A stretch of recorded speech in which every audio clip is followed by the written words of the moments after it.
Millions of Israelis have been forced into bomb shelters as the barrage of missiles from Iran continues. National intelligence officials say Iran currently has the largest supply of ballistic missiles in the Middle East as President Trump warns his patience is wearing thin, calling for Iran's unconditional surrender. Right now, Americans trying to escape are stranded in Israel. Cohn is one of them, and he joins us now from the ground in Israel. And good morning to you, Warren. Thanks for joining us first. My heart going out to you and everyone there. I understand you went to Israel last week and you've been desperately trying to get out. Where are you this morning, if you could describe it?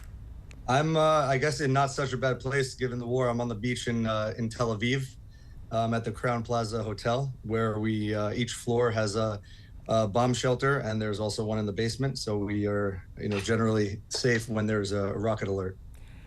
This is unimaginable. Tell us what you've personally witnessed and what you've endured the past few days. So I arrived in Israel on Thursday morning. None of this was going on. I arrived. I come to Israel on trips for work every couple of months.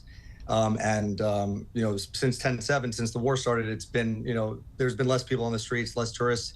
I was walking around Thursday and I said to myself, having just arrived, like, oh my God, this is the most amount of tourists, the most tour groups that I've seen since I've been here since 10/7. And then kaboom, Thursday night, this starts. And then the next morning you woke up and it was a ghost town and it felt like COVID. It's like this, everything is very surreal.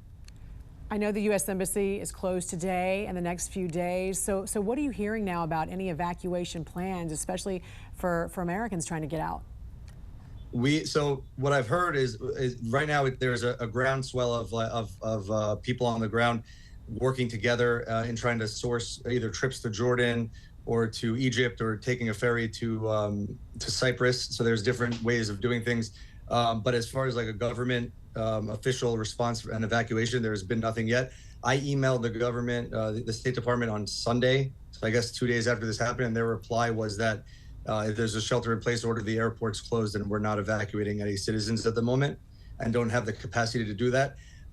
Look, I'm a very proud American, but I'm a little disappointed when I'm here on the ground and my German, Polish, and other European citizen friends are being evacuated by their countries, but we're a huge international superpower and we're not able to evacuate. Have they been able to get out? Have your friends been able to get out safely? They're crossing today into Jordan and going and leaving from Amman to Europe and then back to the States.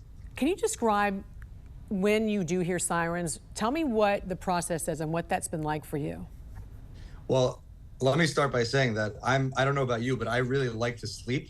So over the last 4 nights, last night was a little bit different because we actually got a stretch of 4 hours of sleep.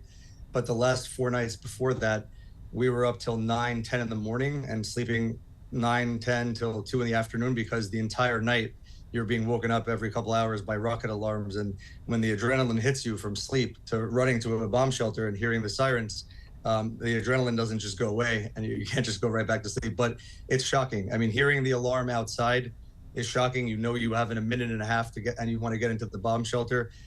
Just like the Amber Alerts on our phones in the US, they have an Amber Alert system, which, I don't know about you, when you get the Amber Alert, it pierces your soul, right? You can't ignore it. So the same thing, it's all day long. We're in the middle of a meeting, we're doing this, and it interrupts, and you know that within a few minutes, you're going to be in the bomb shelter. So it's definitely intense. And I think it's more intense for our family and friends that are back home because they're watching the news and they're not on the ground with moments in between that are positive and the love and kindness of strangers to each other on the ground. But our family and friends don't see that, and they just see the missiles raining down. Yeah, I mean, you guys really are obviously looking for each other for comfort there. I mean, how are you feeling right now? I'm feeling good. I have a wonderful, amazing wife and 3 kids. I feel bad that I'm not with them. I don't like being away from them in a war zone. But I will say that I generally feel safe in Tel Aviv, even with interceptions going on over our heads. And seeing destruction only 8 blocks away from us. A ballistic missile hit 8 blocks away from us. We felt the boom. We've been to the site to see the destruction. And despite all this, we feel pretty good. I mean, I'm speaking for the group that I'm with. We're staying positive. We're even in the bomb shelter. We're joking and sharing videos and playing music. We're just trying to stay really positive. Right. You have 3 kids. How old are your kids? 8, 5, and 2. Oh my goodness, your poor wife. Have you been able to talk to them back home? Yeah.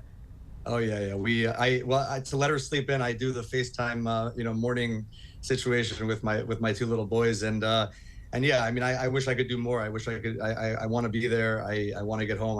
I can't wait to kneel down on the floor and have the three of them hug me, Oh my goodness. and get back to them. It feels, well, I'm always far away when I come here, but being stuck, you feel way further away, not knowing when you're going to be able to get home. And very quickly, before I let you go, you described a little bit about what you've seen walking outside there of your hotel. So you have seen a lot of destruction already as a result of what's been taking place the past few days.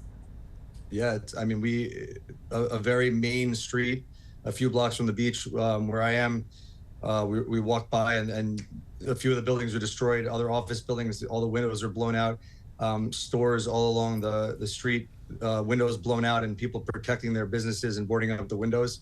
But really quickly, I will say that we were excited. I went with a bunch of friends, and a few of them were influencers, and we posted all the stores' information and whether they ship outside of the country or not, so that we could help, bring them some stimulus and some business. The day after that their stores were bombed, and they're cleaning up and still paying rent and still paying taxes and all their bills, so we could help them out a little bit. Is there any message you want to send to anyone here back home or in Washington?